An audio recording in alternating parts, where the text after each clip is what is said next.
Subcommittee on Financial Services and General Government will come to order. I'd like to welcome Federal Trade Commission Chair Lena Khan. I appreciate your participation in today's hearing to give the members of the subcommittee the opportunity to discuss your Federal Trade Commission's fiscal year 2025 budget request and conduct oversight over the commission. In my new role as the chairman, I'm eager to work with all the members of the subcommittees and all of the agency heads under our jurisdiction as we work to fund the government in a timely, responsible way for the fiscal year 2025. I also look forward to conducting oversight of the agencies under our jurisdiction, including the FTC. It is for these purposes that we are gathered here to hear testimony and ask questions today. The fiscal year 2025 budget request for the Federal Trade Commission is $535 million. That would be a nearly 35% plus up from the fiscal year's 2024 enacted levels. Although funding for the FTC is partially offset by fees, the Commission's fiscal year 2025 proposed budget is once again a request for a dramatic increase in funding for an agency whose work continues to raise concern among many members of Congress and the public, including individuals, families, and businesses in Ohio's 14th Congressional District, where I represent. Now, I'll be honest, it'll be difficult to support a 35% increase at the FTC or any agency under our jurisdiction. Current government spending levels are unsustainable. We have seen record deficits in recent years, in part due to COVID, and we have to reduce our spending. Under this administration, the FTC has prioritized the issuance of many polarizing regulations that push the legal boundaries of the Commission's mission as established by Congress. While the FTC has the responsibility alongside the Antitrust Division of the United States Department of Justice to promote competition, it also bears the responsibility to do so in a way that respects the rule of law and due process. It must ensure that its regulations are well-developed and accurately evaluated before their issuance. Yet, over the last several years, there have been repeated instances of rulemaking while purporting to benefit consumers and competition clearly exceed the statutory authority.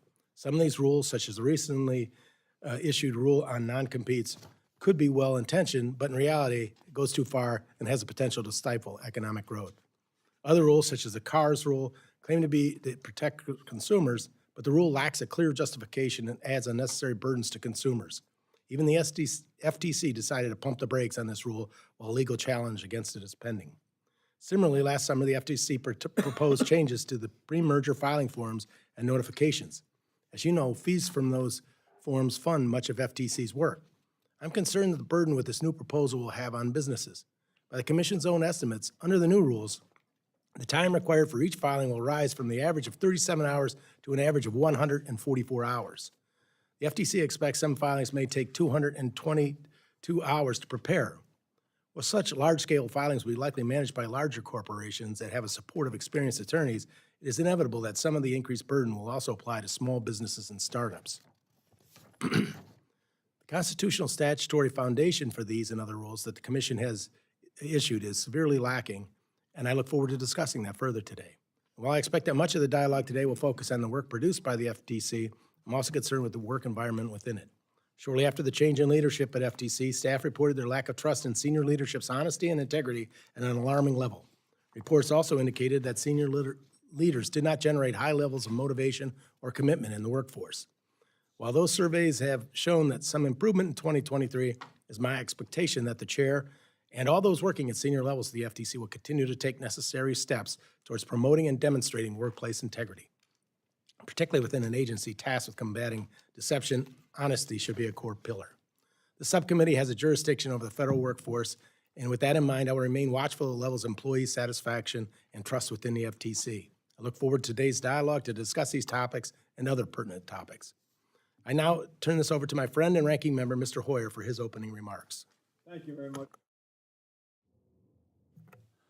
And welcome, Ms. Khan, to the hearing room, and thank you very much for your service to our country. Promoting competition, from my perspective, was central to some of the historic bills we enacted last Congress, from the Bipartisan Infrastructure Law to the CHIPS and Science Act to the Inflation Reduction Act. We all want competition. Those of us who are supportive of the free market know that competition is absolutely essential to keep it free and to keep it a market. We want growth and we want development, which come with it. Justice Brandeis once cautioned, however, that unless there be regulation of competition, its excesses will lead to the destruction of that very competition. That's the goal of the FTC, of course, to promote fair competition and to protect American consumers.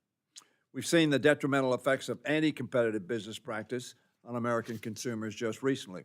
Whether it's the grocery store or at the pump, many families have had to contend with higher prices. Recent inflation is largely a product of the COVID-19 pandemic, Putin's invasion of Ukraine, and other disruptions to the global economy. But anti-competitive business tactics have also played a role. The oil cartel is a specific example of that. Recent FTC reports have found that there has been a lot of consolidation among grocery stores and supermarket chains, which I know in my own community to be the case, which has allowed their profit margins to grow even higher than before the pandemic at the expense of the American consumer. They can charge their customers a whole lot more than those customers don't have anywhere else to shop. FTC research has also found similar trends in the meatpacking industry, with monopolies driving up grocery prices to turn a larger profit. Oil and gas companies, which I mentioned, have also engaged in price gouging, raking in record profits despite many Americans struggling to afford to refill their tanks to get to schools, to get to work, to get to recreation. The FTC is also playing a leading role in ensuring that healthcare services nationwide are affordable, accessible, and of high quality by closely scrutinizing mergers, both vertical and horizontal, throughout the industry. Although inflation continues to go down and our economy continues to outcompete our G7 peers, we need to keep working to bring down costs even further. The FTC is crucial, in my opinion, to that effort by helping promote competition. The FTC is also vital to protecting American consumers. Rules help defend Americans against everything from scam calls to the healthcare data breaches. A few weeks ago, for example, the FTC issued a rule banning non-compete clauses. That means that if you're flipping burgers for a fast food chain, your employer can't prevent you from going to work for another restaurant across the street if it's offering better wages. The FTC needs federal funding to conduct this essential work. That's why I strongly support the FTC's fiscal year 2025 request of $535 million, which is partially offset, of course, by fees. Enforcement is a critically important effort in anything in life. If you don't have a referee on the field, people break the rules, and the game is not played fairly. That's essentially what you do. If you're opposed to these predatory business practices, most Americans are, then you ought to support this funding. If you believe, as I do, that capitalism depends on fair competition, as I said earlier, then work with us to fulfill the FTC's request. Thank you again to Chair Khan for joining us, and I look forward to hearing why these resources are so crucial to the American people. Thank you, Mr. Chairman. Thank you very much, Mr. Hoyer, and I will now recognize my friend and the ranking member of the full committee, Ms. DeLauro, for any comments you might have. Thank you so much, Mr. Chairman. I want to say thank you to you and to Ranking Member Hoyer for holding this hearing, and a thank you to Chairwoman Khan for being here today. But so much thanks for your public service, for your dedication to protecting American consumers from anti-competitive and unfair business practices across our country, across our economy. Your agency is critical in combating the corporate greed that has led to the biggest companies making record profits at a time when hard-working Americans are living paycheck to paycheck. They struggle to make ends meet while facing exorbitant price increases on things that they buy every day. All the while, corporations are taking every opportunity to expand their power through mergers, acquisitions of both competitors and suppliers, tightening their grip on everything from grocery aisles to gas pumps and solidifying their ability to raise prices on a whim. There is no food shortage in the United States. There is no reason for the exorbitant prices. They do it because they can. While inflation has cooled from its peak, there is still much to be done to lower the cost of living, make the economy work for more people, and your agency has a critical role to play in that effort. Just recently, The Federal Trade Commission expanded economic freedom for all Americans by banning non-compete contract clauses nationwide, allowing workers to seek the compensation they are worth on the open market without being handcuffed by employers.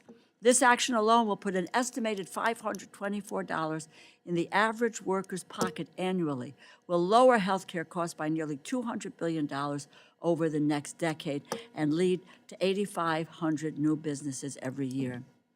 I also applaud your agency's recent report highlighting the hyper-consolidation of the U.S. infant formula market. I look forward to working with you to address the industry's fragility and to build a more diverse and resilient infant formula market. And at the beginning of this month, you uncovered disturbing evidence of a big oil executive colluding with the OPEC to inflate oil prices, leading to pain at the gas pump and at the airport for millions of American families, all for the sake of higher profits. This right here is exactly what we mean when we talk about corporate greed driving inflation. Big energy companies would rather collude with a cartel of authoritarian states than let the free market truly determine the price at the pump. And we do not have a shortage of gasoline and oil. It's no shortage. It's shameless profiteering at every opportunity that shows why we must do everything that we can to support the FTC. In last year's bill, House Democrats defeated a Republican poison pill rider that would have tied the commission's hands and allowed for expensive add-on fees at car dealerships. Soaring new and used car prices have been a painful driver of inflation, and the majority's measure would have made it easier for dealerships to bait and switch, price gouge consumers with junk fees. I'm delighted we defeated this wrong-headed rider, but we have much more to do. To help ensure fairness across the economy, to protect consumers, the FTC must have the resources it needs to support its staff, infrastructure, and litigation efforts. And President Biden's request for a 26% budget increase would enable just that. The FTC is up against the full might of American corporations and their expansive legal teams, so we must ensure the Commission has the capacity to take on this mission in full and fight back on behalf of the American consumers. Many thanks to you for appearing before the subcommittee and for your public service to our country. I yield back. Thank you, Ms. DeLauro. Chair Khan, you will, without objection, your full written testimony will be entered into the record.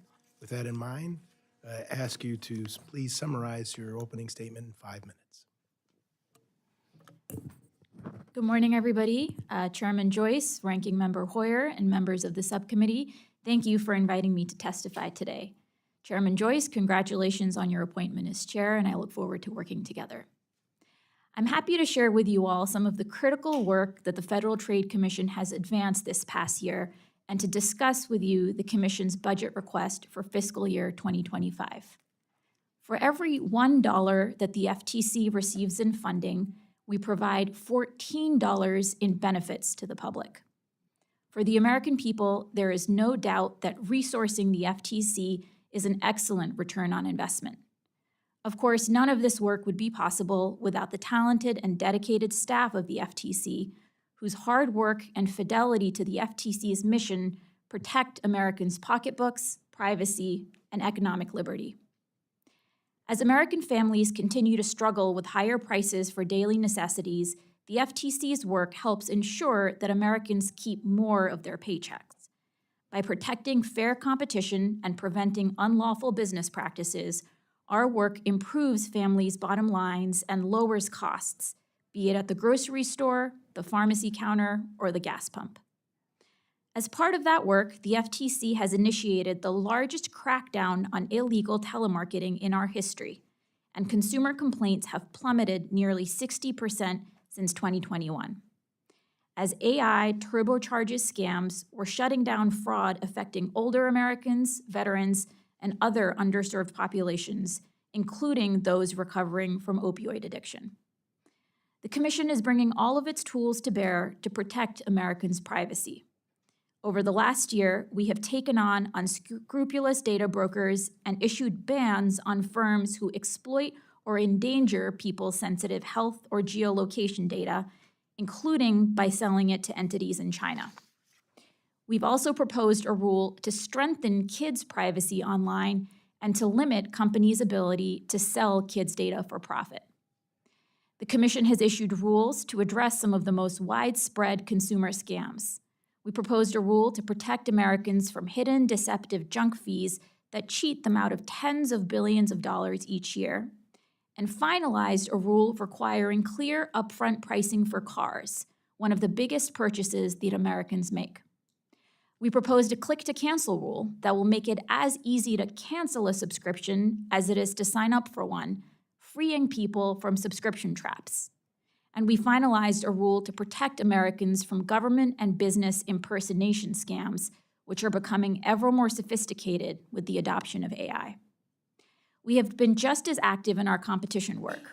Earlier this year, we challenged Kroger's acquisition of Albertsons, the largest supermarket merger in U.S. history, because, as our complaint alleges, we believed it would lead to higher grocery prices for millions of Americans.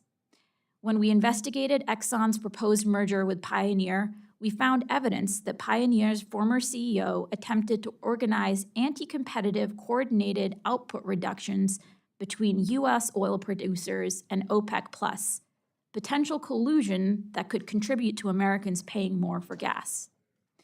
We also sued U.S. anesthesia partners for monopolizing anesthesiology services in Texas, a private equity-driven scheme that costs Texans tens of millions of dollars a year. We are paying close attention to anti-competitive practices that harm American consumers, workers, and our economy. In September, the Commission and a bipartisan group of 17 state attorneys general filed a lawsuit against Amazon, alleging that it is engaged in monopolistic conduct that inflate costs for families and businesses. We are also continuing to litigate a monopolization case against Facebook, brought by my predecessor during the Trump administration. We have challenged improper patents listed by pharmaceutical companies, prompting several to take down these junk listings and open up the market to free competition. Because of the FTC's work, 3 of the 4 major inhaler manufacturers are now slashing the price of inhalers from hundreds of dollars down to just $35 for the millions of Americans who need them. The Commission also recently finalized a rule to ban non-compete clauses, which prevent 1 in every 5 Americans from freely taking jobs and starting their own businesses. Our rule would raise workers' wages and restore their economic liberty, while also creating thousands of new businesses and spurring innovation. We received a tremendous public response to this effort, including more than 26,000 comments from everyday Americans. Over the last year, I've had the great privilege of traveling across the country to hear from people from all walks of life share how unchecked corporate power can undermine their core economic liberties. I've learned from family farmers in Iowa, gig drivers in New York, community pharmacists in Philadelphia, grocery workers in Phoenix, and tech entrepreneurs in Silicon Valley. They all came from different backgrounds and political persuasions, but they all had the same goal: to do an honest day's work on a level playing field with the freedom to succeed on the merits of their talent and efforts. I'm incredibly proud of the FTC's work to help make good on that fundamental promise of America to its citizens, particularly when we face down deep-pocketed opponents who can wield near infinite resources against us. Unfortunately, the FTC's enacted budget for FY 2024 of $425 million represented a 1% reduction from the previous year. The effect of this reduction, alongside a statutorily mandated 5% pay raise and higher non-pay costs resulting from inflation, means significantly less to support the FTC's mission.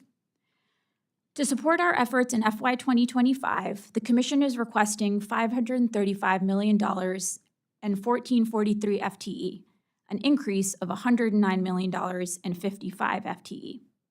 This adjustment would fund mandatory pay increases and anticipated increases for FY 2025, as well as other inflationary non-pay expenses, and critical IT investments that we need to maintain our enforcement work. Our economy has evolved tremendously since Congress created the FTC more than a century ago. From Teddy Roosevelt to FDR, our leaders have long recognized that safeguarding economic liberty requires checking private monopolies. Thank you for the opportunity to appear before you today. I'm happy to answer any questions. Thank you, Chair Khan. We'll now begin questions. Each member will have 5 minutes to ask their question. Ask you to engage in 5 minutes. Watch the yellow light. We'll tell you there's 1 minute left and start to wrap up from there. First, I'll recognize myself. Chair Khan, on April 23rd, the FTC issued a final rule that essentially prohibits and eliminates all non-compete agreements.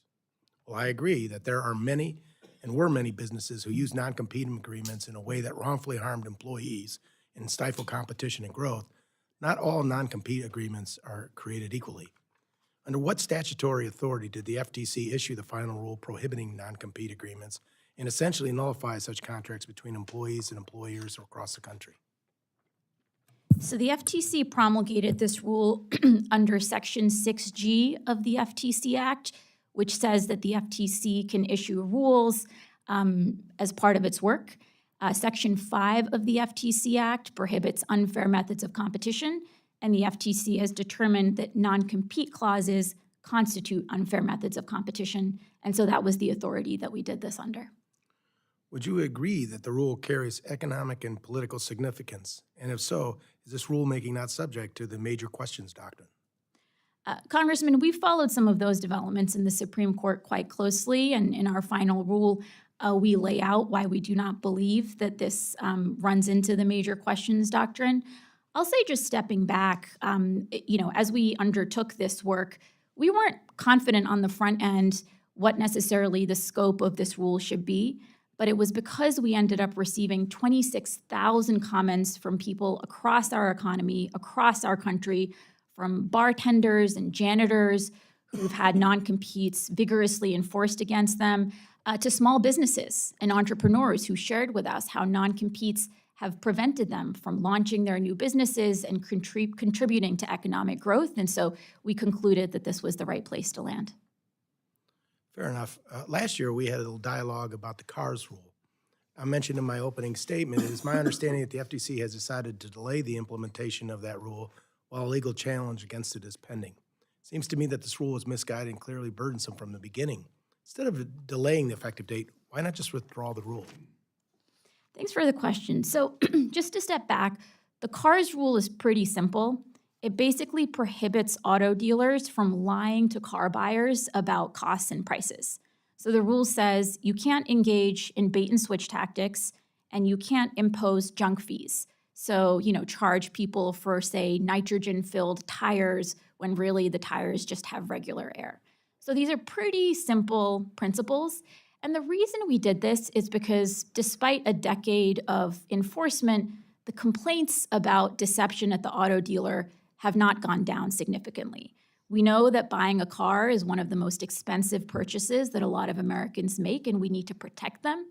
A lot of the complaints we've gotten have actually been from service members. And so members of our military who require buying a car to navigate the sprawling bases have been especially subject to these predatory, deceptive tactics. And so we felt an enormous urgency to do this work. Thank you. Mr. Hoyer? Thank you very much. Turn on your mic, Hoyer. Thank you very much. You point out that 1 in 5 Americans are subject to a non-compete rule. That's right. So that's 20% of the American workforce. That's right. And your point is, which I take, is that having such a broad spread non-compete rule stifles competition. That's right. Raises prices, and prevents people from using their own ingenuity in perhaps another way, notwithstanding the fact they're at a very or relatively low level of employee. Is that accurate, all of that? All of that's accurate, Congressman. It seems to me in that respect, we all understand that there are certain non-compete agreements that are legitimate. You learn, if you work in a big plant and you learn technology and you get experience, et cetera, and you find out competitive skills and processes that are used in that company that they don't want you taking it someplace else to compete against them. That seems to me to be a legitimate use, but to be used, you made a very low-level analogy in your opening statement, to prevent a worker from either going into business themselves or improving their salaries and working conditions seems to me clearly an objective that is within your responsibility and very good for the American people. That's not a question, it's an observation. I have raised, Mr. Womack also raised with the IRS commissioner, the companies that are saying that they can save your tax money if you owe taxes or didn't pay taxes, they can come in and they can make a very good deal, and you don't pay them anything unless they save you money, which means, obviously, other taxpayers are going to pay a little more because some taxpayers pay much less. Have you looked into that at the FTC? It's on our radar because of engagement with your office, and any time that a company is making certain representations that don't accurately reflect the services they offer, that can be deceptive and is relevant to the FTC. Can you briefly tell me what you won't be able to do if we do not approve the budget level that you requested that will then, in turn, harm the American people? And maybe in the process, discuss a little more. I made the point, IRS at the higher end, millionaires and above of income, oversight results $1 spent by the IRS in enforcement results in $12 of savings. You used a higher figure. Can you explain that to us? So for every $1 that the FTC receives, we return $14 in consumer benefits, which is pretty stunning. And the FTC's budget, basically 70% of that covers our people. So the overhead cost beyond that is pretty low as an overall portion. And so when we have, 5% pay increases that are not funded, that hits us hard.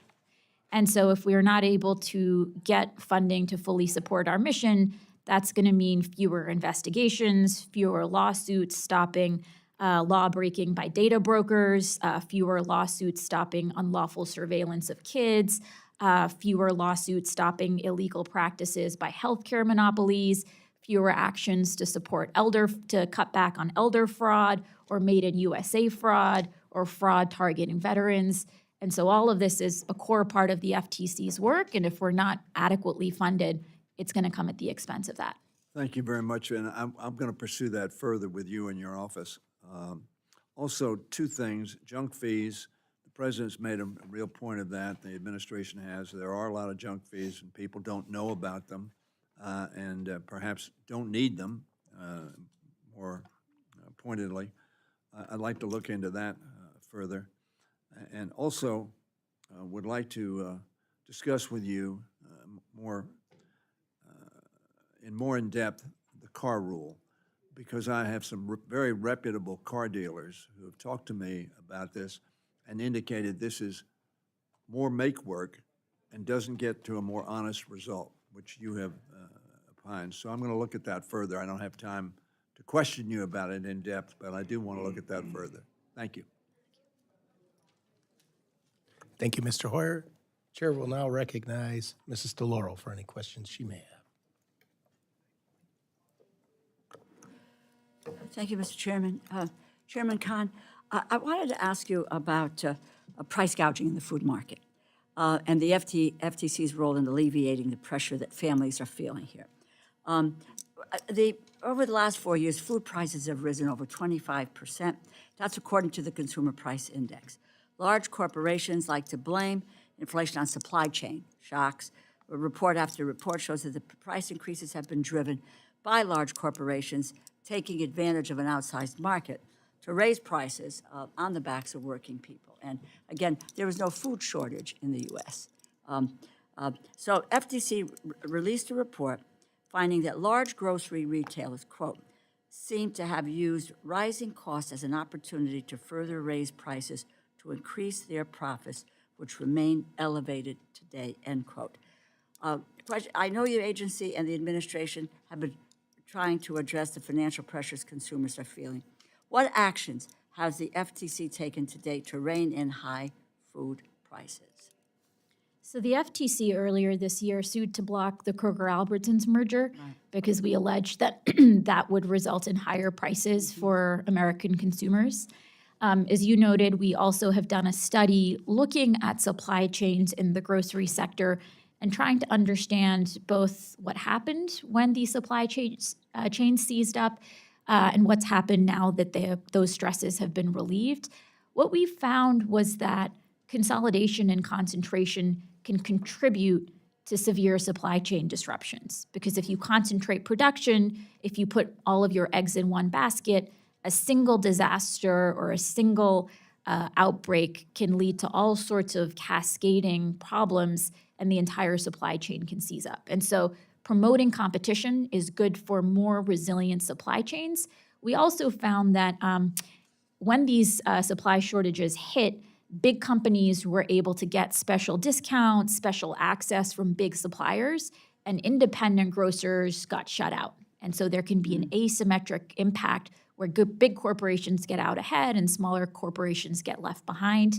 We're also hearing a lot of concerns from independent grocers about some of that discrimination and how it could be leading to higher costs. So all of that is on our radar, and we're scrutinizing it closely. So, and again, is there a way in which to, you've talked about what's on the radar, USDA and DOJ, working with them to deal with lowering food prices? Yeah, absolutely. We work with both of them.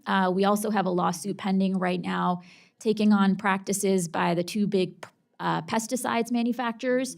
We allege that their anti-competitive practices result in farmers overpaying by billions of dollars, and then farmers inevitably pass on those costs to consumers. So we have a lawsuit pending. We got a great victory at the motion to dismiss stage, and we're hoping if we're successful, that'll contribute to lower food prices as well. Mm-hmm.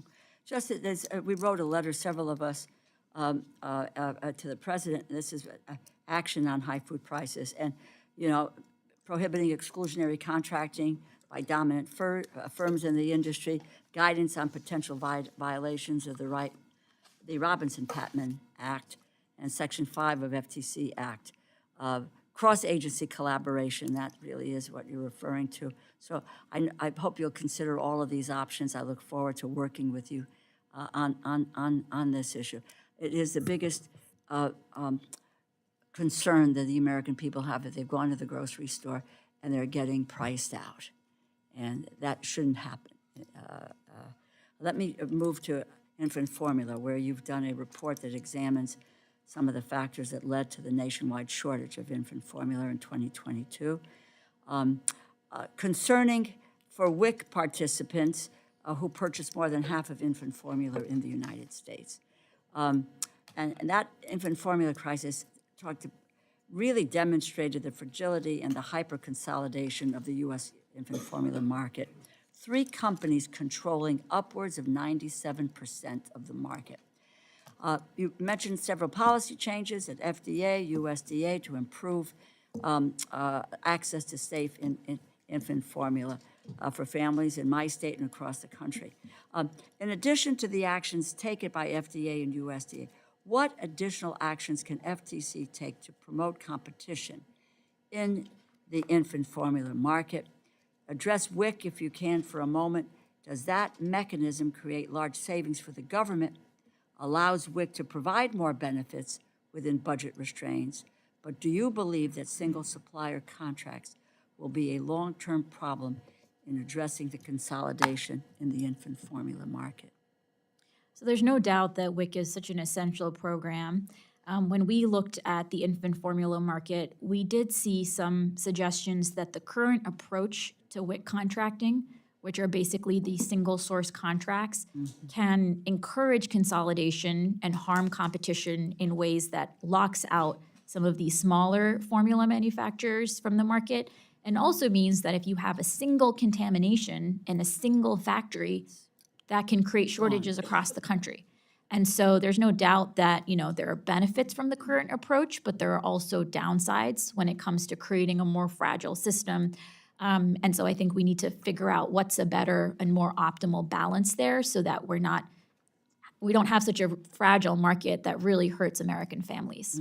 Well, we saw the effect of what happened in the with infant formula, which was an enormous crisis.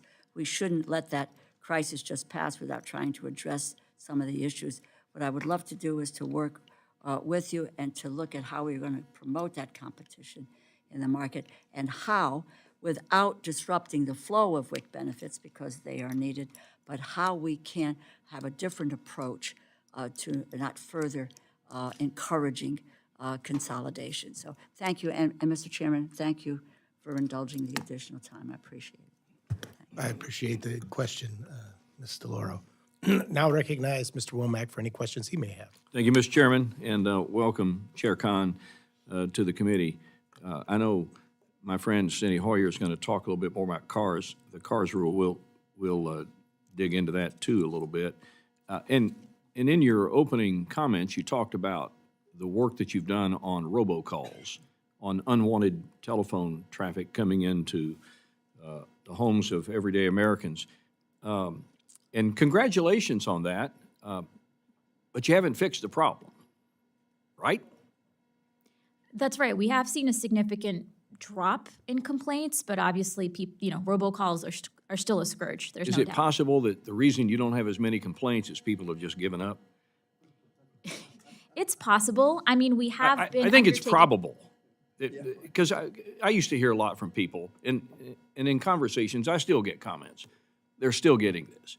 So I would, on one hand, I would congratulate you for bringing the enforcement actions that you've brought on people performing this unwanted service into America's homes. But the problem is not fixed, and we still get a lot of concerns about that. So I'd be careful not to make that your calling card. You're asking for a 25% increase over the enacted 24 level, from 425 and change to 535. In just a few seconds, because I got a limited amount of time, what's the justification there? So the justification is that there are unfunded pay increases. There are higher costs we face because of inflation unrelated to pay. And then we also have to make critical investments. 25%? We also have to make critical investments in some of our tech upgrades. Sometimes, we now have to analyze huge amounts of data. Right now, we don't always have the capacity to analyze that data in-house. We also need to do modernization of our complaint database, and so all of those costs are included. Again, 70% of the FTC's budget is our people, and so those pay increases, especially when they're not funded, do hit pretty hard. Fair enough. We'll have a lot more debate about the size of that increase. To another line of questioning, before you were confirmed in 21, your background was in academia, where you've argued in support of dramatically expanding the FTC's regulatory and enforcement powers. From being the only regulator to challenge the merger of two luxury fashion firms, Tapestry and Capri, to blocking Illumino's acquisition of cancer startup Grail, it's clear to us that you continue to hold this view by blocking countless mergers. Are there any mergers that are good for the economy, in your view? So 98% of all mergers go through without even a second question being asked by the government. It's 2%. That's because you don't have enough staff to come after them, right? Is that the problem? Look, there are a whole bunch of mergers that pose legal issues, and we have an obligation to protect the American people from illegal consolidation. That's the job Congress has given us, and we do that job without fear or favor. One of the transactions you mentioned, the Illumina-Grail merger, that was unanimously voted out before I arrived.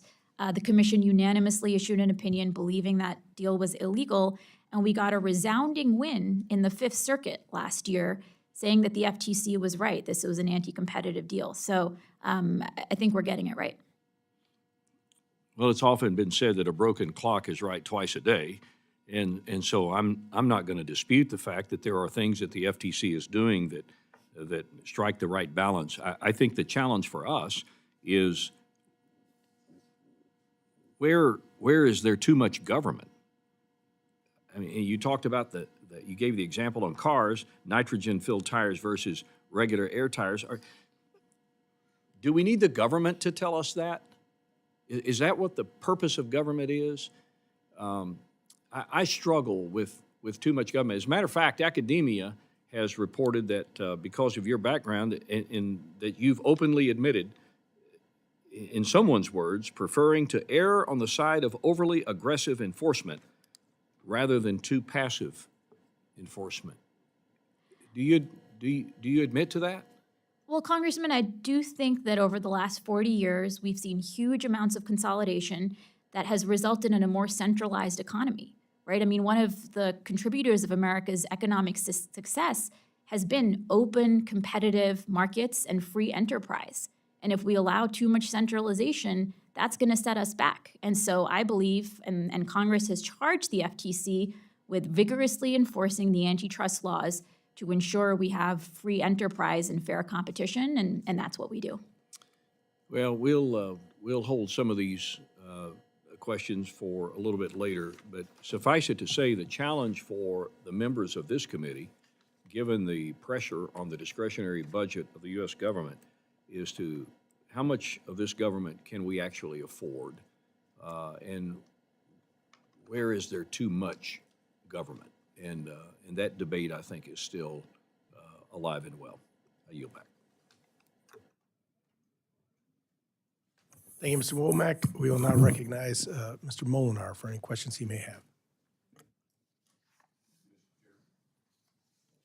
Chair Khan, thank you for being with us today. My understanding is you're supportive of EU digital economy policies like the Digital Markets Act. You've used taxpayer dollars to support and assist in the implementation of European law against American companies by sending staff to Brussels. And as you may know, European policy compels the forced sharing of intellectual property and proprietary data that only makes U.S. companies weaker and advantages Chinese firms.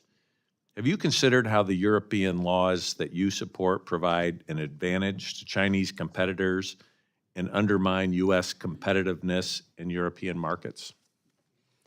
Congressman, I'm focused on enforcement of the U.S. antitrust and consumer protection laws, and we hear a lot of concern about how allowing too much consolidation, allowing unchecked monopoly power is what could risk America falling behind, since entrepreneurship and innovation is what's allowed us to get ahead from having strong free markets, and so that's what the antitrust laws are about. But do you agree that you sent staff to Brussels to assist with the implementation of the Digital Markets Act? So I was fortunate to inherit a really vibrant international office at the FTC that was launched during the Bush administration. There are also various agreements that would enter during the Bush administration that allow for and invite cross-border cooperation. The business community has actually been a big vociferous supporter of greater harmonization across the globe. And so that's work that's been long preceding me, and it's been continuing since I joined. Do you agree with Commerce Secretary Gina Raimondo when the DMA was being crafted? She said that we have serious concerns that these proposals will disproportionately impact U.S.-based tech firms and their ability to adequately serve EU customers and uphold security and privacy standards? Look, each jurisdiction has the prerogative of passing its own laws. I'm focused on the U.S. antitrust laws. I know there's been significant discussion in Congress about the outsized power of some of the tech giants and how that can result in censorship, in undermining people's economic liberties, and how that can undermine entrepreneurship. And so it'll be interesting to see where in the U.S. we end up with that as well. Okay, it's my understanding, though, that late last year your team was working on a federal register notice that would help assess the ways in which Europe's digital agenda was helping Chinese companies. This includes potential disclosure of source code and IP, forced transfer of data, and increasing security vulnerabilities that could be exploited by Chinese actors. Why has this effort not moved forward? I'm not familiar with that Federal Register notice, but we're happy to take a look and get back to you. So your team was not working on a Federal Register notice? Not that I'm aware. Okay. But would you agree that there are serious national security concerns associated with that? With what specifically? Well, the idea that we're going to empower Chinese companies and requiring the forced disclosure of source code and IP of American companies. I'd want to take a closer look at the specifics before answering, but happy to take a question for the record on that. Okay.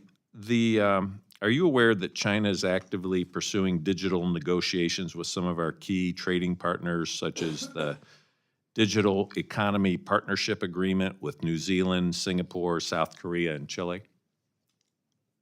I assume that's true. You're not familiar with that? We're not deep in kind of on the front lines of the trade negotiations. We defer to USTR on that. Okay. But in some areas, you seem to be speaking out on labor, environmental issues where you're pushing for higher standards internationally, but not in this area.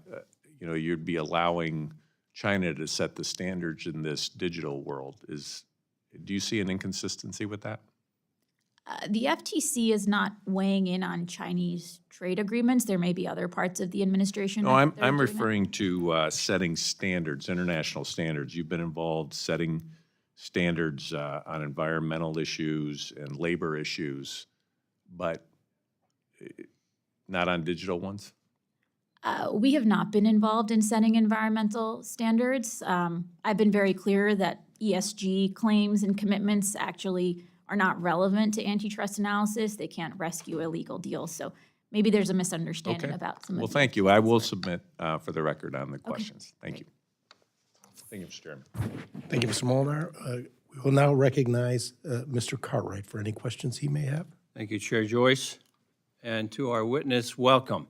And let me say on behalf of Americans all over this country and consumers, thank you for your efforts at enforcing the antitrust laws that protect consumers against anti-competitive behavior, against unfair collusion, against an excessive amount of consolidation of American companies. You are following up an American tradition started by Teddy Roosevelt, that great progressive, and I thank you for it. Last week, well, 2 weeks ago, May 2nd, you blew the lid off of an amazing scandal of a Texas oil executive who was caught attempting to collude and conspiring to collude with other Texas oil companies, other American oil companies, and officials at OPEC, the Saudi Arabian and the Middle Eastern conglomeration of oil-producing countries, oil-producing and exporting countries.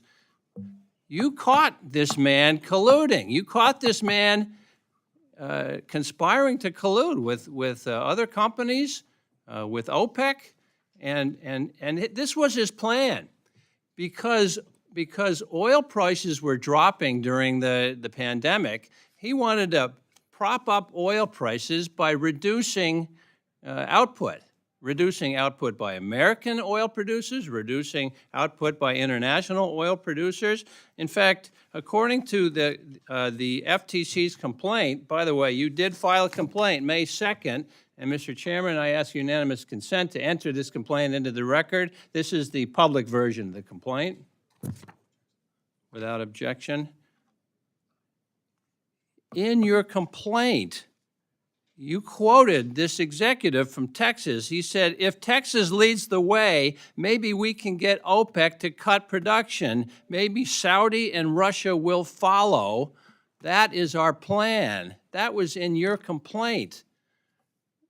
Madam Chair, this is not news to Americans. We saw during the pandemic, as price per barrel of oil leveled off, price at the pump per gallon of gas continued to rise and rise and rise. Everybody knew that we were being gouged. Everybody knew that record profits were being scored by the oil companies, the gas companies. Everybody knows that they're continuing to make very handsome profits.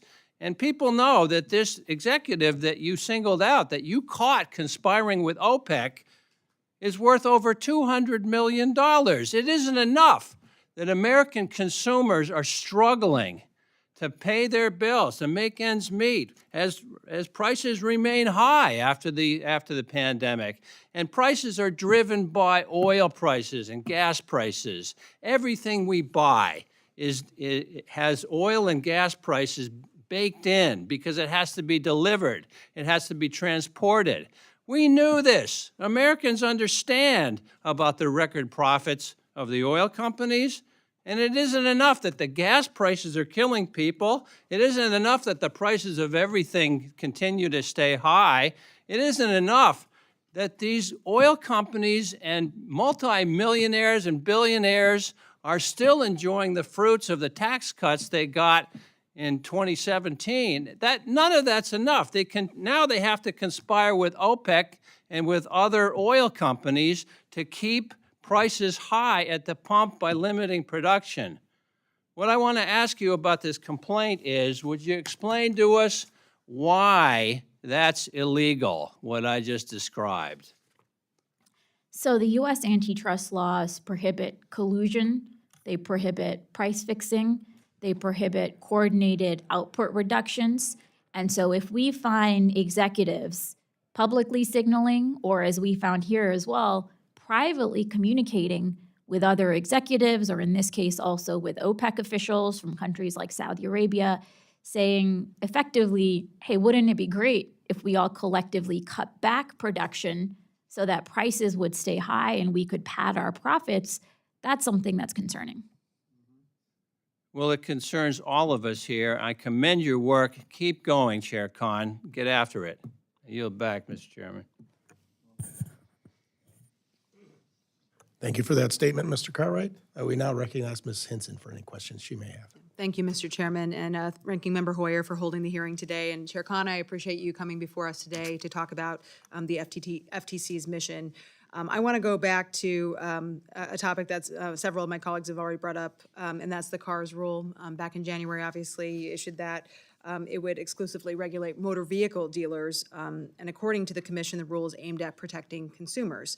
But it does specifically exempt purchases of motorcycles, scooters, electric bicycles, and several other types of vehicles, all of which are bought by everyday consumers. And from conversations with my constituents, there remains a little bit of a lack of clarity on this rule, whether or not it applies to heavy-duty trucks, which I think we can all agree are not bought by your everyday consumer. There's a big difference between buying a cement mixer and a minivan that you're going to cart your kids around in, right? I think we can all agree those are two different types of customers. But under one reading of your rule, America's over 3,800 medium and heavy-duty truck dealers, including 92 in my home state of Iowa, would incur all the costs of that new regulation, despite only selling to other businesses and not direct to consumers. So nowhere in this regulation does it mention heavy-duty trucks, how they differ significantly from light-duty vehicles. So was it the FTC's intention to regulate commercial truck dealers who are selling to business customers in this rule? Let me take that back to our team. There really should not be any confusion about the scope of coverage here. So let us follow up with you to be very clear about that. Because this rule is absolutely silent. So I would like clarification on whether this applies to the purchase of heavy-duty vehicles specifically, along with, you know, you've got all these other vehicles that you've exempted. There's 7 other types that are exempted in the rule. So I think, while I'm pleased that there's a little pause on it right now, I'd like to see it go away entirely, but at the very, very least, we need clarification because a lot of these businesses are kind of caught in that silence on the rule. So will you commit to me to follow up with clarification on the rule? Yes, happy to do that. And just so you know, the way that we determined what's covered and what's not is basically based on our record. where we see complaints, where we've seen persistent issues with deceptive conduct. And so for the types of vehicles that were exempted, that was in part because we didn't have as robust a record. And so I'm happy to follow up with you on this. Yeah, because as I'm looking at the Federal Register, there is wording here, other commenters, including Vehicle Association commenters, claimed that they should be excluded from coverage, generally contending such dealerships operate differently. So I would argue this is one of those cases, and so we definitely need the clarification there. Another concern for my constituents, and one that I know you and I discussed before, is the telework policy of federal agencies, and that includes the FTC. I think it's critically important that employees who are in charge of regulating American businesses are consistently showing up to work. Can you confirm that the FTC's current policy is for staff to come into the office twice per pay period or the equivalent of once per week? That's right. The current OPM guidance recommends twice a pay period, and so we're conforming to that. What is the occupancy rate for FTC facilities right now? So for headquarters, it's around 22, 23%. Across the federal government, the average for headquarters is around 25%. So we're, just a little below that. Well, we had the IRS commissioner in here last week, and I thought 50% was bad, and I'd like to see that number go higher, because as you're looking at the raises that you're asking for people, $30 million in increase to support salaries at the commission, do you believe that that's a good value for taxpayers when those folks are not in the office? Does it have a bottom line effect on the quality of work that people are doing if they're not in the office? So I think that's an important question. So far, we haven't seen any compromise of productivity. In fact, productivity is sky high. People are working around the clock. I know we owe you all a report on our telework policies and how that's affecting productivity and recruitment and retention, and so we'll be happy to get that back to you. But honestly, so far, productivity has been off the charts. What are your metrics for measuring that? So we look at a range of metrics, including how much money we're getting back to people, including how many investigations we're doing, how many lawsuits we're filing. For me, a big priority has been, let's not just, focus on net number of lawsuits, but let's make sure each of these lawsuits is actually effective. And so we're going after bigger players whose practices affect more Americans. We're looking upstream to make sure we're targeting the root culprits rather than just playing whack-a-mole. And so by all of those metrics, we're having an impact, right? And we hear businesses, including in the M&A space, note that we are achieving deterrence. Illegal deals are not being proposed. And from an enforcement perspective, that's a good thing. Well, I'll just close, Mr. Chairman, by saying that as I was flying out the other day, I was approached by a Cedar Rapids a police officer at the airport who was complaining about federal government employees not showing up to work when they have to be on the job to do that. So I think that we need to get that number up. We'd like to see a good return on investment for taxpayers, and I think that means showing up to the office if we're paying for those buildings as well. So thank you, Chairwoman, and I look forward to following up. Mr. Chair, thank you. Thank you for your questions, Mrs. Henson. Chair now recognizes Mr. Pocan for any questions he may have. Great. Thank you, Mr. Chair, and thank you, Chair Khan, for being here. I really appreciate the work that you and your agency are doing on behalf of my constituents, saving them from price gouging. I just did a bunch of town halls over the last 4 to 8 weeks, and one of the biggest things that kept coming up is the cost of living still is very elevated, specifically in 2 areas, gas prices and food. I want to piggyback on what Mr. Cartwright said. I just did a little napkin math. I'm a small business owner for 37 years, do a lot of napkin math. But just if it was 40 to 60 cents a gallon, we're paying more because of this collusion. For the average person filling their tank, that's $8 or $10 a week. That's $500 a year of added cost. Times that by half of the people in my district, assuming who have a car, that's $175 million a year just to people in my district. Times 435 districts, that's $7.6 billion, billion with a B, that we're being gouged because of someone like this who's trying to price collude with, quite honestly, foreign companies on oil. And all I can say is if $30 million is the increase to have qualified staff just in one area to save taxpayers $7.6 billion, I think that's a pretty good investment. I would say, though, I looked at what you're doing, they can't be on the board for a while, what we're doing to this oil exec. But honestly, if you commit theft, the average sentence in Wisconsin, or in the United States, is 23 months. $7.6 billion is more than grand larceny theft, right? What else can we do to these oil companies that are ripping us off? So price fixing and output reduction in a coordinated way can be criminal violations of the antitrust laws. As enforcers, we can't specifically speak to, what we're referring and what we're not, but as a general matter, it's been a priority of mine to make sure we are referring more criminal candidates to the Justice Department, because we need to make sure that companies and executives aren't just treating fines as a cost of doing business, and that they take seriously the rule of law. Well, I would recommend orange is the new black. If we need to make a point, it would be helpful because we're feeling it at the pumps, and clearly this kind of behavior we know isn't isolated. Let me talk about grocery prices too. Looking at some of the stats that you all provided to us, it's pretty startling. 4 food companies control more than 60% of the sales in some grocery categories. You look at their profits, the fact that corporate profits accounted for more than 50% of food prices increases between 2020 and 21, far more than 11% of increases in 4 decades prior. So look, I understand, I'm a small business owner, 37 years. We had increased prices when everything opened up post-COVID, but companies are keeping those prices artificially high and again, ripping off my constituents on things at groceries. And when you look at the profits, I saw you also provided that the increased profits 6% over total cost in 2021, higher than their peak in 2015. And right now, first 3 quarters of 2023, they're over 7%. So what can we do about this? You mentioned some of the mergers of supply chains and others, but what else can we do? Because this is something that average person in Wisconsin is feeling on a real weekly basis, just like getting ripped off on gas by big oil. What can we do about big food? So the FTC does not have authority to go after just unilateral price hikes and price gouging unless it's connected to some type of coordinated scheme or collusion or anti-competitive conduct. So we are a bit limited.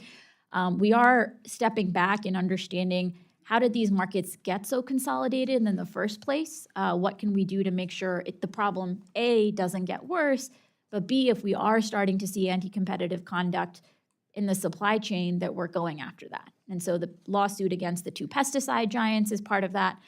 We have other investigations underway. I know our partners at the Antitrust Division are scrutinizing this as well. Great. Anything you can do in this area? I mean, high costs are clearly, I think, coming from corporate price gouging right now in 2 main areas of gasoline and food, and I know my constituents will appreciate it. Finally, right now, chemo drugs, I know you've done some work in this area. Can you just talk a little bit about it? We're hearing a lot about shortages on drugs, particularly in chemo. Can you talk about that? Yeah, we're hearing a lot of concerns. I mean, I meet regularly with market participants in healthcare, including doctors, and they've shared just some horror stories about not being able to provide their patients chemo, even just basic antibiotics because of some of these shortages. We've heard a lot of concerns about these middlemen called the GPOs, the group purchasing organizations, and how these opaque middlemen may be contributing to the problem of shortages. And so we're working closely with the FDA to try to get to the bottom of that. Yeah, anything in this area would be much appreciated. Thank you. I yield back, Mr. Chair. Thank you, Mr. Pocan. Chair now recognizes Mr. Carl for any questions he may have. Thank you, Mr. Chair, and welcome, Chairwoman Khan. I appreciate you being here. As someone that has owned several pharmacies, I would highly encourage you to look into those organizations. They truly are driving prices up across this nation in untold amounts. And as a small pharmacy owner, it is hard to compete with that. So I encourage you to do that. And my friends that are pouncing on the petroleum industry, I'd like to do a little quick rebuttal on that. I think our fuel prices really started up when Biden took office and shut down a pipeline. That's where it truly started. And it's been, excuse me, is it your time or my time? Thank you.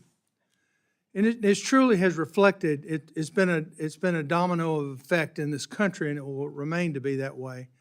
I am a staunch advocate for our environment.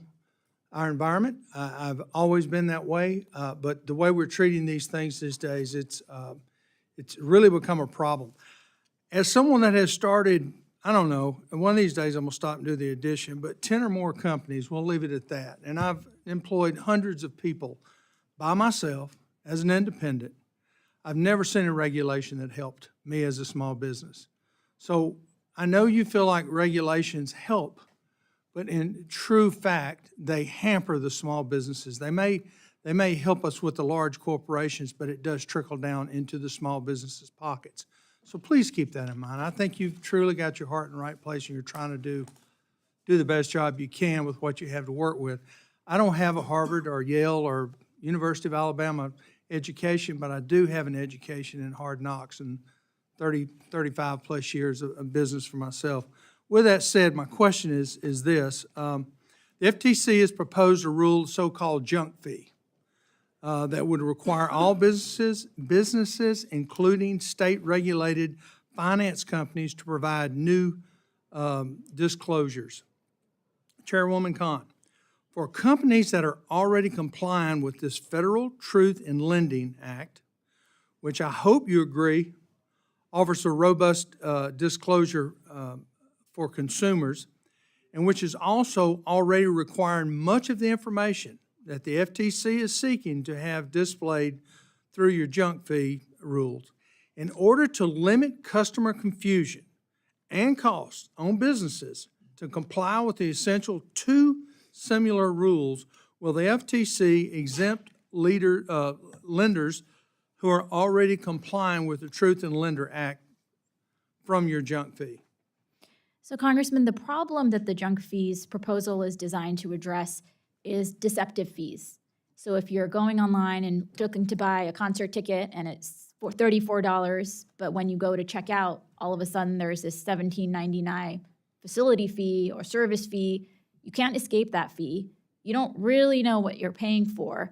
Those are the types of pain points that we're trying to solve for. We've heard a lot of complaints from consumers about these, but we've actually also heard concerns from honest businesses who say, we want to be honest with our customers, but when there are deceptive players in the market that are able to get away with deceptive pricing and advertise one price that lures people, but then quietly and sneakily on the back end add all sorts of junk fees, that's not an honest market. And so we think this would help consumers, but also honest businesses. But again, you're passing more regulations down to a group that's already doing what you're asking them to do twice now. That's what I'm getting at, your regulations. So are you willing to drop the Federal Truth in Lending Act? I mean, you can't, we're going to ask them to do it twice? So far it's a proposal. We haven't made final decisions about who's in and who's out, but if anybody's complying with a final rule, that should be sufficient. And if there are other rules that complying with them achieves the same goals as what the junk fees rule is achieving, I would imagine that that's sufficient. But happy to take a closer look at some of these issues. Please do. Mr. Chairman, I yield. Thank you. Thank you very much, Mr. Carl. Chair would ask that members refrain from making any noises. Mr. Bishop, any questions you may ask? Thank you very much, Mr. Chairman, and thank you, Chair Khan, for appearing this morning, and thank you so much for the work that your agency is undertaking on behalf of consumers and the American people. I've got three areas I'd like to touch on briefly. I've been hearing from my constituents many complaints about the practices of pharmacy benefit managers, which they say are driving up the prices of drugs while making it harder for small independent pharmacies like those my friend on the other end of the aisle referred to, particularly in rural areas where pharmacies are fewer and farther between. Over the past couple of decades, FTC has allowed certain vertical integrations within healthcare, leaving only a few companies that not only own PBMs, but also own pharmacies and other healthcare facilities. These companies have become big and powerful, and they often threaten small independents with contract termination if they don't conform to the reimbursement models and the rules that they set forth.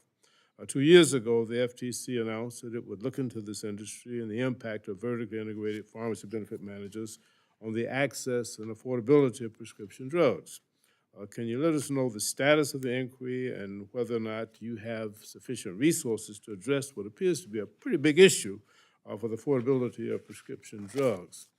Secondly, I'd like to ask if you would address briefly the non-compete agreements. I want to commend you for your work on addressing the pitfalls of non-compete agreements. And I've heard stories of how non-competes can have devastating unintended consequences. I've met with a physician in my district who's barred from practicing in a very rural and impoverished county in my district due to a non-compete with a hospital that doesn't even serve his county. Your agency's new non-compete rule will help not just employees, but also the communities that they serve. So can you highlight for us possible benefits to the non-compete rule? Can you describe what the agency's done to ensure that the rule survives legal challenges? And just in case you have any time left, would you, in addition to the complaint described by Mr. Cartwright and Mr. Pocan with criminal referrals, how the FTC has used its authority to help lower prices for consumers? Yeah, happy to touch on all of those, Congressman. So I've heard a ton of complaints from pharmacies and independent pharmacists about how it's increasingly difficult for them to stay afloat, not because their communities don't benefit from them or really cherish them, but because they say they're getting squeezed by some of the practices of the pharmacy benefit managers. And that's why we launched that market inquiry. Making progress on that has been a top priority. I wish it had moved even more quickly. I get emails week after week from pharmacists across the country just sharing how dire the situation is right now.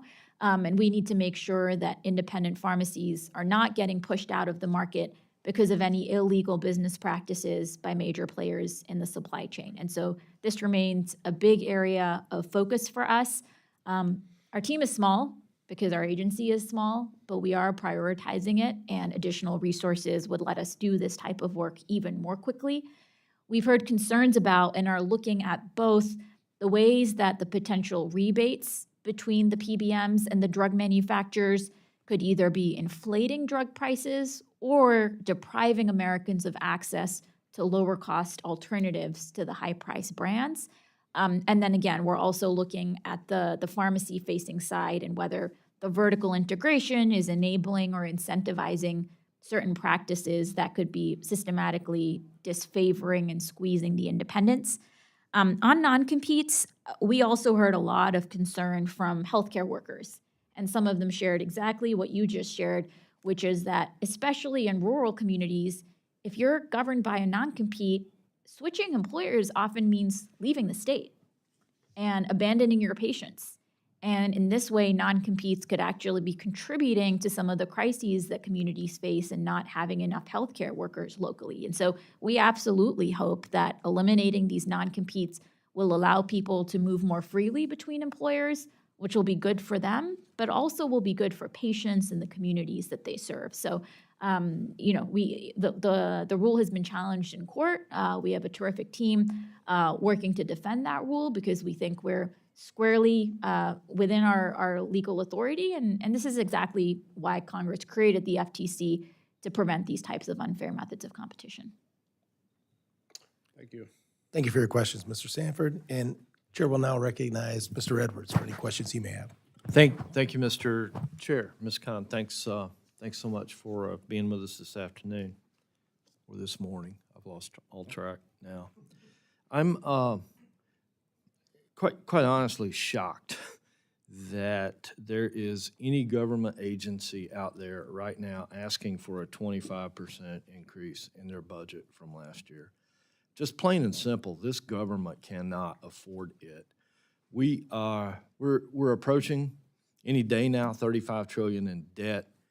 The challenge to this committee is how can we lean on, work with our agencies to do more with less. The taxpayers just can't continue to grow government at this rate. Not only are you asking for a 25% increase from over last year, since 2021, this would represent a 52% increase. I can tell you and any other agency head out there right now that the guy down here on the end of this table is not going to support government growth at that rate. And so let's be thinking about it. And I've got a couple of questions to hopefully challenge you on how we can get by without such a drastic increase.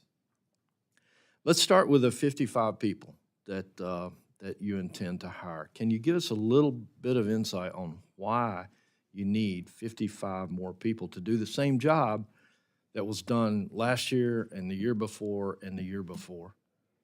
So just to put the FTC's size in context, we are smaller than we were in the 1980s by around 400 people, even though the size of the American economy has grown by at least 6 times over. And so we are having to do way, way, way more with fewer people. We have a really fantastic team and we punch above our weight, but there is no doubt that we are not fully and faithfully going after all of the law violations in our economy. Even with the mergers that come in, I mean, we have to triage. There are ones that look problematic. With the 55 FTEs in particular, that would help support our mission. This past year, we were able to launch a new Office of Technology, bringing on technologists in-house, because as we see surveillance and other types of tactics by these digital monopolies. And so I apologize for cutting you off. I think you've answered the gist of my question, but you raise another real good point. And the reason I've got to be blunt here and cut you off is the chairman's going to cut me off here in just a minute. So you referenced technology. How have you looked at how you can use that new investment in technology to reduce the number of people that are required? So the work that we do requires a lot of investigation, legal work, economists. We are certainly hoping to incorporate more of these technological advances within our work, but we are not at a place where we can, let people go and have AI writing the complaints. I know some lawyers have tried there out there, Okay, and it hasn't gone so well. Again, with all due respect, I've got a couple more questions I'd like to try to get to. I'd encourage you to figure out how we can use technology to do the same job with less folks. Next question. In a December 2023 Office of Inspector General audit, the Inspector General found that the FTC had not yet refined a complete structured program-level process for invoice review and approval and payment of high-risk contracts. In response to the report, the FTC planned action to work with the Acquisition Office. Can you give us an update?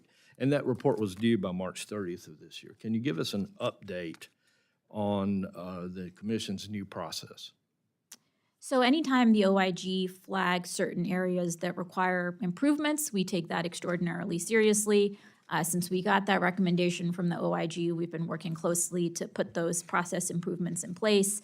And I believe we've kind of checked the box on that, but happy to follow up with you and share more specifics. I would very much appreciate you updating this committee on what the new process is. And hopefully we'll get a second round of questions. I'll come back, Mr. Chair. Thank you. Thank you, Mr. Edwards. Now, recognize Mrs. Torrey. Thank you, Chairman. And good morning, and thank you for being here, Chair Khan. I want to start by thanking you for your very detailed responses and lengthy letters back to my office as I inquired on some very important issues that are critical to my district, dealing with gas prices, gas gouging issues, as well as I can't be only one of 2 women and not ask about an update on the issue that we have been dealing with, critical issue. Companies' unfair data practices that allow extremists in many states to hunt down women seeking health care, from those who are seeking life-saving abortions to those receiving in vitro fertilization and other fertility treatments. Examples like Brittany Watts in Ohio, who was criminally charged last year for her miscarriage. Amanda Zawoski in Texas, suffered a devastating pregnancy loss and laid in septic shock in her hospital bed, denied an abortion. Ashley Brandt in Texas was told that if she did not abort one fetus, neither of her twin fetus would survive, but that Texas would consider the abortion an illegal procedure. Gabriela Gonzalez from Texas had to go out of state for an abortion, and when she returned, her boyfriend shot and murdered her in the parking lot. If conservative operatives, let alone stalkers and abusive partners, have access to a woman's data, where she goes, where they can track her, where they can know if she Googled abortion, know if she went to an abortion clinic, and know if she missed a period through an app. This is the world, the reality of the world that we are living in. And I wrote you a letter on this, and thank you again for the response. Can you give me an update on your announcement that you were exploring new rules to address this issue? Congresswoman, there's no doubt that invasive surveillance threatens core liberties. That's why we have the Fourth Amendment. And I think as we've seen the expansion of more and more of these invasive tracking tools, we're certainly living in a new environment where we need to absolutely crack down on any illegal collection or tracking of people's data, especially when it involves their sensitive data. And so the FTC has current litigation ongoing against a data broker that had been selling people's sensitive geolocation data that was revealing if people are seeking certain health care, if people are going to church, if people are going to This is an addiction American facilities. company selling That's right. private data. Yeah. and Not we've- just a Chinese company, but an American company. An American company. We have also seen American companies selling data to Chinese entities, so that we do see some of those national security concerns as well. So the FTC has been extraordinarily active on the law enforcement front here. As you mentioned, we've also been exploring some rulemaking. We got thousands of comments back, and so our team's been digesting and seeing what more we can do there. But it's pretty clear that the market signal has been sent that we are cracking down on illegal data practices by these data brokers. Thank you. In 2021, the Supreme Court significantly limited the Federal Trade Commission's ability to seek monetary redress for consumers, relief that the FTC had successfully obtained for over 4 decades. This means that the FTC has been unable to get Americans their money back, a profound effect on consumers and honest businesses. In the last Congress, I joined my colleagues in voting on a fix for this problem. Unfortunately, that legislation did not become law. I wrote you a letter on this issue also. How can the FTC and the American consumers, they have been impacted by this Supreme Court decision, and what can we do to help you, aside from continuing to try to pass this law? Yeah, and I really appreciate your support for that legislation. I mean, what this basically means is that lawbreakers can profit from lawbreaking, right? And if you want to be an effective law enforcer, you have to make sure that if people are getting cheated out of their money through illegal tactics, they're able to get that money back. So the loss of that authority through that Supreme Court decision was a big setback. The FTC has been using other statutory authorities. This is also why we have been codifying so many rules, because for rule violations, we can get redress and we can get civil penalties. And so that can help with the deterrence, but there's no doubt that actually getting that authority restored is absolutely paramount. Thank you, and thank you for your response. And I look forward to continuing to work with you and your office and to try to move your office out of the 1980s status when it comes to your budget. Thank you. Thank you.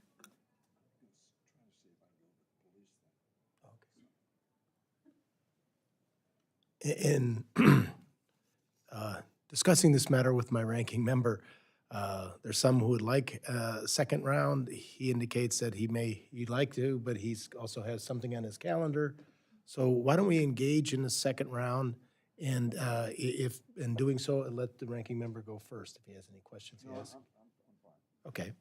I'd like to follow up a little bit on the merger question that took place earlier between both the ranking member and my friend, Mr. Womack. Since stepping into the role of chair at FTC, how many mergers have you brought to court? And how does that compare with some of your predecessors? So we've been very active on the merger front. We've achieved over 19 abandonments, and I think in total we've brought over 60 merger enforcement actions. I think, the FY22 numbers were the highest we've had in close to 2 decades in terms of number of enforcement actions. And how does that compare with your predecessors? So it's been the highest number of enforcement actions since at least 2001 on the merger front. Do you worry about the chilling effect you have on healthy mergers and acquisitions in doing this? And would you agree that all mergers are not anti-competitive? It's certainly true that, there are a whole set of deals that we review that we don't challenge because we don't find legal issues, and those ended up going through. As a general matter, I think we had been living in an environment where we had too little deterrence. And so there were deals being proposed that were flagrantly anti-competitive. The agencies were having to spend an enormous amount of taxpayer resources blocking those deals. And so an environment where deal makers are saying, 5 years ago when we were thinking about deals, we didn't really think about antitrust risk, but now it's the first part of the conversation. As a law enforcer, that's good, that's healthy, and we think that's ultimately going to be good for taxpayers as well. Fair enough. Shifting gears to your budget request, you asked for obviously an additional 25%. Could you walk us through what enforcement and rulemaking activities are planned if you were to receive this full budget request? So we're primarily going to be continuing with the rulemakings that we currently have underway, the enforcement actions that we have underway. Antitrust enforcement in particular is very expensive, whereas consumer protection enforcement takes anywhere from 2 to 5 people to bring a particular case. Our antitrust cases sometimes require up to 20 people, even more than that during active litigations. Antitrust litigation has also become extraordinarily expensive because we have to use economic experts. And so these experts routinely are charging millions of dollars. And so as we've become more active on the antitrust side, those expenses have gone up as well. I understand. Can I take it, Ranking Member Hoyer? No question. Let me follow up Sure. on that if I can. In dealing with the Defense Department a couple of decades ago, I think, a number of 4-stars made the point that we had, in effect, outsourced so much of our internal expertise on what we were buying and whether specifications were being followed that we really couldn't determine. Now, it seems to me when we have to spend millions because we don't have enough federal employees to look at things, that we are, getting overcharged in terms of services that we could perform internally. Do you think that has any relevance in the case that you're talking about, or would it be just too expensive to hire the kind of talent that are necessary and therefore use expertise outside from time to time when needed? As a general matter, if we had more in-house capacity, we would probably be able to do some of that work in-house. There has been a trend in antitrust litigation for there to be this ratcheting up arms race of each side just having to get more and more experts, more and more expensive experts. Interestingly, we have more and more antitrust judges saying, I heard both of your smart experts and they just canceled each other out. And so there's a question about why we're spending so much money on these experts if they're not actually helping judges as part of their analysis.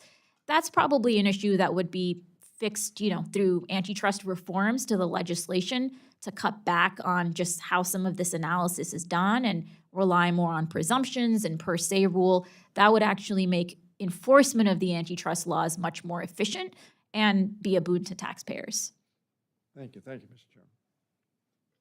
Thank you, Mr. Hoyer. Now recognize Mr. Womack. Always love it when my colleagues talk about their back of the envelope, or in this case, Mr. Pocan's napkin math. So I did a little napkin math of my own. Oh, my goodness. And here are the metrics, here are the numbers. I just went back to the 2020 election. There were over 335,000 people that voted in my election, so I'm just going to say those are 335,000 drivers in my district. There is easily a $1 difference a gallon in gas between 2020 and where we are today. I filled up just before I came back to Washington, and it was over $3 a gallon, so a $1 difference. Assuming somebody uses 20 gallons a week, and that's just kind of a raw number I throw out there. Some use a lot more, some use a lot less. That's $20 a week, so that's costing my drivers in my district $1,000 a year more just in the purchase of gasoline. And when you multiply that times the 335,000 people that I call my drivers, and I think there's a lot more given the traffic in my district, you know, that's the better part of $350 million a year. That's not chump change. But I find it interesting that we're lauding the effort of the FTC in trying to reduce the price of gasoline. Chair Khan, don't you think we just ought to go back to the 2020 policies of the previous administration? I mean, it seemed to be working. You know, we're focused on what's within the FTC's jurisdiction, which is really about market competition and consumer protection. I leave it to others and to members of the subcommittee. But based on this back of the envelope math, would you not agree? I mean, the numbers aren't lying. Would you not agree that there's a lot more going on here than just, blaming the oil companies for the fact that gasoline is higher? We all agree that we're paying too much for it. We all agree that we're paying too much for groceries. But there's just a lot more to it, and so I would suggest that the people who are too quick to judge based on the efforts right now, the FTC on oil, that there are a lot more input factors, but I couldn't resist the temptation to exercise my iPhone calculator in helping me determine, because I couldn't have done this on my own. I promise you that. Real quickly, one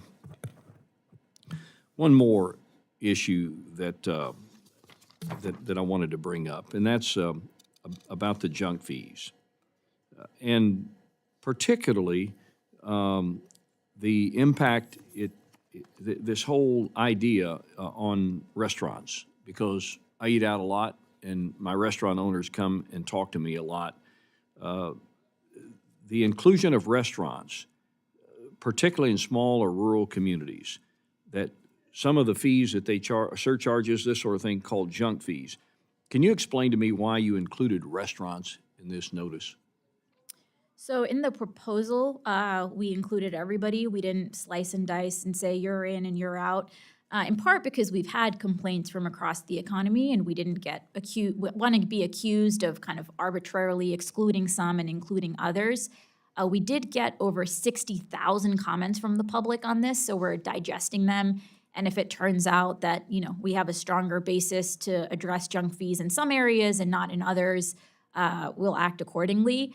Of course, we want to make sure that restaurants and honest restaurants have the chance to compete fairly. What's the difference between a restaurant and an honest restaurant? So for the FTC, we look at our businesses being honest in how they're disclosing prices. And a lot of the complaints we hear have been from areas like ticketing and accommodations where, you book a hotel online, you see one price, and then when you go to the hotel, you see all sorts of service fees, resort fees. Again, fees that you don't know what you're really paying for, fees you can't escape, and that ends up inflating costs for people. It means people are paying more. It also means people... But if it's a delivery fee, or it's customary for people to have fees for large parties, large gatherings in their bigger rooms, would you consider those junk fees? So if it's a fee that's discretionary and a fee that's actually providing a real service, those are not junk fees. Okay, I yield. Thank you, Mr. Womack. Chair would now recognize Mr. Cartwright for any questions he may have. Thank you, Mr. Joyce.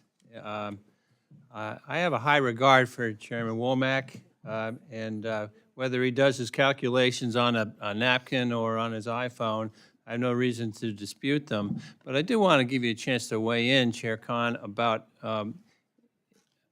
why gas prices were down during the pandemic. Of course, we saw that oil executive complaining about how oil prices were down during the pandemic. Why would something like the COVID pandemic cause prices to go down? I mean, as we saw, demand fall, that resulted in prices falling. People were not driving around as much because they were told to stay home and not get sick. That's right. And I would say more generally, what's been pretty striking about the last few years is for decades, OPEC and OPEC Plus have controlled global oil prices. But over the last few years, we've seen American producers be able to get a lot of oil to market, and that's allowed America to be a competitive check on OPEC and OPEC Plus and not be as much at the whims of what those producers do. That's why when you see messages and communications suggesting that instead of vigorously competing, some of these oil executives were instead trying to coordinate or collude, that's why that's troubling, is because these It's producers... incredibly troubling, and I thank you for addressing it. I want to switch gears. The other thing Mr. Womack talked about was fraudulent phone calls coming into homes.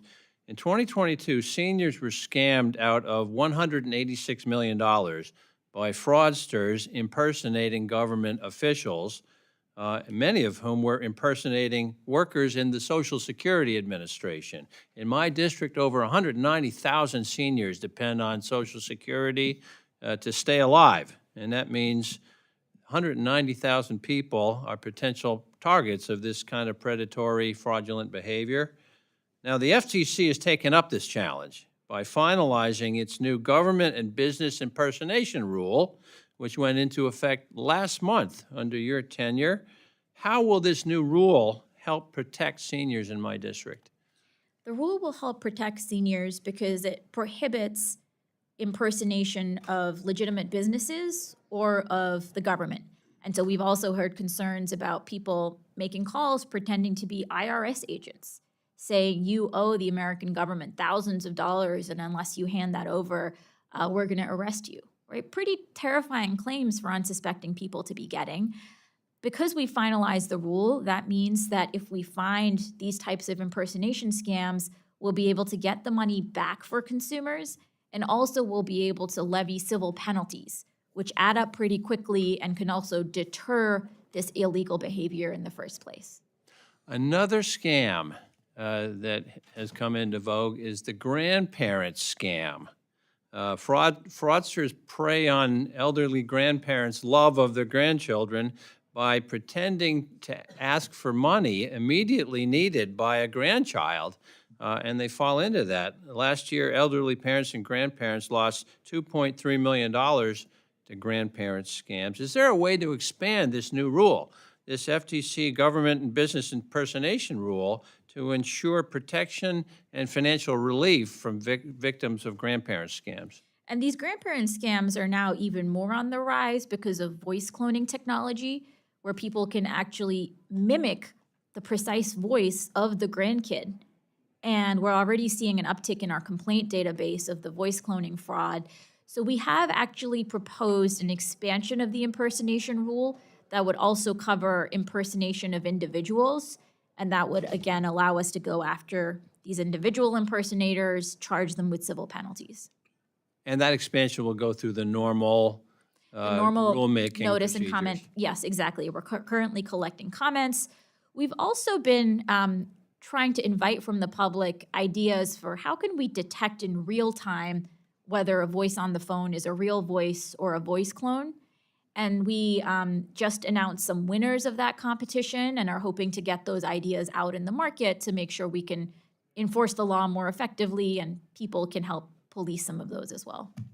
Thank you for protecting our seniors. I yield back, Mr. Chairman. Thank you, Mr. Cartwright. Now recognize Ms. Henson for any questions she may have. Thank you, Chairman Joyce. A recent FOIA request by the U.S. Chamber of Commerce revealed that FTC staff were heavily involved in correspondence with the Office of the U.S. Trade Representative USTR, ultimately leading to broad departures from bipartisan support for domestic digital trade rules that protect U.S. exports. So, Mr. Chairman, I would request unanimous consent to insert this FOIA document into the record. Thank you, Mr. Chair. The FOIA does appear to be heavily redacted, as you can see here, providing very little transparency into the decision-making process that resulted in the USTR abandoning rules that protect $626 billion worth of digitally enabled exports that the United States generates in just a year. So, Chairwoman, my question is, did you or your staff specifically instruct the U.S. Trade Rep to abandon these long-standing bipartisan digital trade rules? The short answer is no. We at the FTC were not involved in that decision-making. What specific provisions in these longstanding agreements and rules did the FTC object to? Because obviously with this, we can't tell. So the FTC was not involved in that specific decision. We do get asked by the trade representative to weigh in when there are questions relating to FTC equities. So if there are trade agreements that are going to have competition chapters, consumer protection chapters, privacy chapters, the FTC has a lot of expertise in those areas, and so we bring that expertise to bear on those discussions. Would you agree there was quite a bit of coordination between your agency and the trade rep, though, based on these emails? It appears that way. So when the USTR asks for our views on issues relating to competition and privacy and consumer protection, we provide that expertise. I think it's good government for there to be a whole of government approach in that way. And it appears you were coordinating on statements as well. Have you seen this document of coordinating on statements to the press? I personally have not. I don't think the FTC was involved in that. Okay. Well, I'd encourage you to go through this document that I have submitted for the record. Would you commit today to ensuring that the FTC will protect U.S. interests from digital trade rules abroad that do hurt the U.S. economy? So we're squarely focused on making sure that we allow American businesses to get ahead. And we do that by making sure they're not being muscled out by illegal practices in the marketplace, by monopolies, that if you're an innovator, you're able to bring your product to market rather than get trampled by one of the existing digital giants. So our work is squarely in line with that goal. Thank you. Thanks for coming today. Thanks. Mr. Chair, I yield back. Thank you very much, Ms. Henson. Chair would now recognize Ms. Torres for any questions she may have. Thank you, Chairman. Chair Khan, I know that you have covered this topic extensively, but I cannot let you leave without weighing in on this issue, and that is, it's so important. Your role in protecting people from scams is so important. I hear from many constituents on how they invest their hard-earned dollars in a safe way, only to fall victims to a scam later. One constituent from my home city of Pomona, Wendy, she came to my office because she was the victim of identity theft and was unable to access her hard-earned Social Security benefits as a result. Another constituent, Crystal, from my district, also came to my office this year because she was a victim of fraud and identity theft that caused Bank of America to limit her financial options. Obviously, cheats are preying on these very vulnerable communities. Some of them, English is their second language. If you use a credit card, you can get your money back after a scam. But if you use a debit card or Venmo or Zelle, you don't have any recourse at getting your money back. We know that scams are underreported, often because the victim is afraid or ashamed and just don't want to admit that they fell, for this trick. Can you share with us more about what you are doing specifically to help victims of identity theft? So we have a robust program in place to help people who've been subject to identity theft, and a pretty significant percentage of the complaints we get are about identity theft. So, we have FTC resources that kind of walk you through what are the steps to be taking. We also send out regular market alerts to put the public on notice about various scams and frauds that are becoming more prevalent. We've seen, for example, that elderly Americans get subject to tech support scams or lottery or prize scams at higher rates. And so, we put them on notice. We also have a program in place to actually be able to reach communities in the languages that are most accessible to them. So we have programming in Spanish. We've actually been expanding our availability so we can do complaint intake in now up to 12 languages. And our teams work closely with local communities, with local media, to make sure that we're putting as many people on alert to know their rights and be aware of some of these frauds. And what can we do? What can Congress do to help you and your staff spend more resources on this issue? So I think just generally continuing to support the FTC's mission by resourcing us adequately. I think we're also seeing some claims by companies that they are immune. We see what are known as Section 230 arguments made when we're going after, for example, some of the telemarketing scams. So there was this decision that came down recently suggesting that some of the upstream players that are enabling some of the illegal calls may actually be not reachable under the law. And so Congress clarifying that could be useful. Great. Thank you so much, and I yield back. Thank you, Ms. Torres. Chair now recognizes Mr. Edwards for any questions he may have. Thank you, Mr. Chair. Ms. Khan, I have a keen interest in the occupation and leases of our federal buildings. That's why I introduced the Federal Use It or Lose It Leases Act, or the full act. We've had reports that many federal agencies might occupy as little as 17% of their office space. And so I noticed in your budget, you're asking for $32 million for a new office to downsize, and I applaud the effort to downsize. I'm just curious to better understand the rationale and methodology that you use to get to the point that a new building was the answer, particularly because you're suggesting a downsize of the building, yet you're hiring 55 more people. So can you give me just a little bit of an overview to some of the logic and rationale that you used and maybe some of the options that you eliminated in making the decision to ask for $32 million for a brand new shiny building? Yeah, happy to. So we have two buildings in DC. One is our headquarters building, and then we have a second building that houses, a huge portion of our staff. That lease for that second building is now expired. We've just been in kind of holdover status. And so we've been working with GSA to figure out, what does it look like to renew this lease? As part of that process, we are requesting less space. It's around a 25% cutback. And GSA has recommended to us that we budget around $32 million just to help navigate that whole process of going through this, releasing and figuring out what's going to happen. But we're definitely in the posture of cutting back on space. So with other buildings being occupied as much as, or as little as 17%, did you give any consideration to moving into another building and sharing it with an agency that doesn't need all of their space? So all options are on the table, and I know GSA is thinking expansively and creatively about, especially in the current environment, how do we make sure we're being maximally efficient with our space? And so we're in close contact with GSA, working hand in hand with them to figure out what's the best place to land. So am I to understand $32 million would build the new building and buy the new site wherever it is that you're going, or is this some installment to a bigger plan? So that amount is basically designed to cover the relocation and the releasing.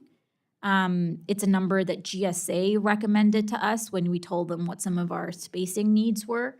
It's not about, creating a new building from scratch. It's about we're expired in our current lease and we need to figure out where do we go from here. All right, you've effectively confused me. So now you want $32 million to do what? So GSA, when federal agencies have basically run out the lease on their space, GSA works with them to go through the process again of either renewing that lease, but even if you renew that lease, you have to recompete. So the $32 million, is it to build a building or to go lease another building? So it could be basically to get more space, a different space, and GSA recommends that we basically ballpark that amount to make sure that as we have to go through relocation, as we have to, expect to have another space if we don't get this lease again, that's the amount that we should budget for.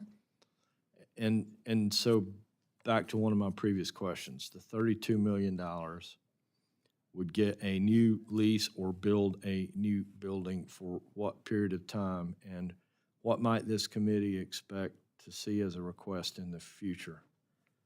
So we're certainly in the posture of cutting back on the space that we need, and we're even figuring out, can we shed that more quickly? Even those gains and savings would not really kick in until the end of FY 2025. These leases can be from, 7 years, 9 years, 10 years, and so we would be following that regular process and figure out, what does the next stage of this look like. Thank you, Mr. Chair. I'd suggest we, before we appropriate $32 million, we should have a much better understanding of how it would be used. So with that, I yield back. Thanks. Thank you very much, Mr. Edwards. I know all good things must come to an end, Chair Khan, but there may be some members here who would like to submit questions for the record. Those that have been, please submit, those members and the members who have been here, please submit their questions for you for review, and I'd ask for 15 business days for your people to respond to those questions. And again, I'd like to thank you for your time here today and your testimony and the work that you do. With that, this hearing is now adjourned.